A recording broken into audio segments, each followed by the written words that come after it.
তো বন্ধুরা আমরা চলে এসেছি আমাদের গাঙে। আর দেখতেই পাচ্ছ আমাদের বড় পাট, সেই পাটগুলো ধোয়া হচ্ছে আর আমার দাদা ধুচ্ছে, আমি ভিডিও করছি। দেখেন কিভাবে পাট ধুতে জলে কষ্ট করে নামে। এইভাবে রোদ বৃষ্টি যাই থাকুক এখান থেকে ওঠা যাবে না। সকালে এসেছে আর যাবে 4টার আজানের আগে। এইভাবেই আমাদের সব পাট ধুতে হয় কত কষ্ট করে, কিন্তু তবু পাটের দাম বাড়াতে চায় না। দেখছো কি সুন্দর হয়েছে, একবারে এক হাঁটি পাট ধোয়া শেষ। দেখো বন্ধু,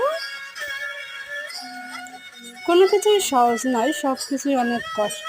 এখন একটু আগেও বৃষ্টি হয়েছে, এখন অবশ্য বৃষ্টি নাই, এই জন্য মাথাটা রয়েছে, এখনো রোদ আছে। তো বন্ধুরা এক হাঁটি পাট ধোয়া কমপ্লিট। এইদিকে আরো অনেকেই পাট ধুচ্ছে ওই পাশে, আমি আমার দাদার ভিডিওটা করেছি। ভালো লাগলে অবশ্যই একটা কমেন্ট করো।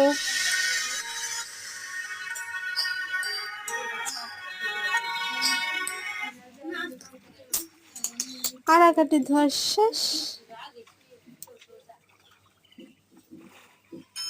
একেই বলে কৃষকরা সোনা ফলায় কিভাবে, দেখেছেন?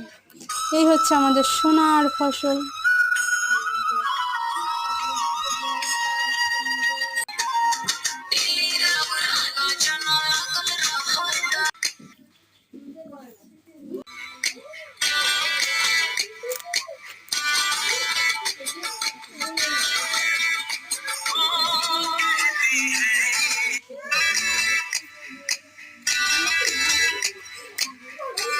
আর এক হাঁটি ধোয়া শেষ, এভাবে এক সময় শেষ হবে।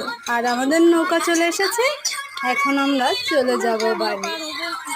আমাদের নৌকা বাজছে, দেখেছো?